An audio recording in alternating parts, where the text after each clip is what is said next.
Setelah mendapat kritik soal ketertutupan dan minimnya partisipasi publik dalam membahas Undang-Undang Ibu Kota Negara, IKN, pemerintah menggelar konsultasi publik membahas aturan pelaksananya. Kalau film Ada Apa Dengan Cinta tayang lagi, cinta akan dengan sengit nyolot di muka para pembuat acara konsultasi basi. Madingnya sudah terbit, UU IKN dikerjakan pemerintah dan DPR hanya dalam tempo 43 hari. Ini waktu tercepat membahas sebuah aturan penting dalam sejarah DPR. Baru kali ini pula DPR bekerja gesit dalam proses legislasi. Biasanya mereka lelet. RUU Tindak Pidana Kekerasan Seksual tak kunjung diketok dengan pelbagai alasan. RUU Perlindungan Masyarakat Adat bolak-balik masuk program legislasi nasional, bahkan 2 kali ganti nama, tapi hingga kini tak kunjung dibahas.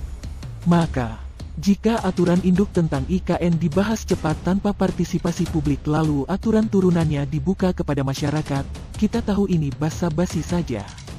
Aturan pelaksana IKN tentu tak akan jauh dari undang-undangnya yang belepotan secara konstitusi. Undang-Undang Nomor 12 Tahun 2011 tentang pembentukan peraturan perundang-undangan sudah jelas mengatur klausul pendapat masyarakat dalam pembahasan undang-undang. Apalagi yang dibahas dalam konsultasi itu adalah aturan teknis, seperti kewenangan badan otorita. UU Pemerintahan Daerah tak mengenal jenis lembaga otorita yang kerja ketuanya seperti kepala daerah. Artinya, bentuk otorita sebagai pengelola IKN menambah panjang daftar kesalahan pemindahan ibu kota negara secara konstitusional. Di luar konsultasi publik, pemindahan ibu kota tak punya alasan kuat. Argumen bahwa ibu kota negara di Kalimantan Timur itu hanya sebagai pusat pemerintahan, dengan Jakarta tetap sebagai pusat ekonomi, sudah dibantah oleh pasal 2 UU IKN bahwa ibu kota Nusantara akan menjadi penggerak ekonomi. Pemerintahan Joko Widodo benar-benar hanya ingin meninggalkan Jakarta, ogah membereskan segala masalah di dalamnya. Pemindahan ibu kota kian terasa nyesek karena anggaran negara sedang cekak akibat tersedot untuk menangani pandemi COVID-19. Alih-alih memulihkan ekonomi yang terpuruk, membangkitkan kembali keadaan seperti sebelum masa pandemi, Jokowi hendak menghamburkan anggaran tersisa untuk membangun ambisinya meninggalkan warisan besar membangun ibu kota baru. Para pendukungnya memuji dia sebagai pemimpin yang berani mengeksekusi keinginan semua presiden memindahkan Jakarta. Problemnya bukan soal keberanian. Soeharto saja berani menetapkan swasembada pangan dengan mengubah lahan gambut menjadi tanah pertanian pada awal 1990-an. Hasilnya adalah bencana lingkungan yang kita warisi hari ini. Gambut Kalimantan, yang menjadi ekosistem terbaik menyerap emisi, kini malah menjadi produsen emisi besar karena rentan terbakar setiap musim kemarau. Berani tanpa perhitungan adalah konyol dan nekat.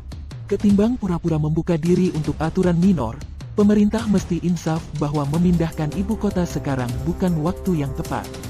Mumpung dampak buruknya belum banyak terlihat, Presiden Jokowi masih punya kesempatan membatalkan rencana ini secara konstitusional, biarkan masyarakat sipil menggugat UU IKN ke Mahkamah Konstitusi. Lalu aturan ini batal karena memang inkonstitusional. Setelah itu, isi 2 tahun sisa pemerintahannya dengan hal-hal berguna bagi masyarakat. Misalnya, fokus memulihkan ekonomi di tengah masa pandemi. Bereskan tata kelola komoditas penting masyarakat agar terjangkau di tengah kelesuan ekonomi. Hidupkan ekonomi hijau dan sirkular sehingga sejalan dengan mitigasi krisis iklim. Memaksakan terus pembangunan ibu kota baru dengan basa-basi membuka partisipasi publik hanya akan menambah panjang daftar celah Jokowi dalam sejarah Indonesia. Ia akan dicatat sebagai presiden yang kisruh bekerja karena sibuk memoles citra. IKN adalah gincu pembangunanisme ala Jokowi.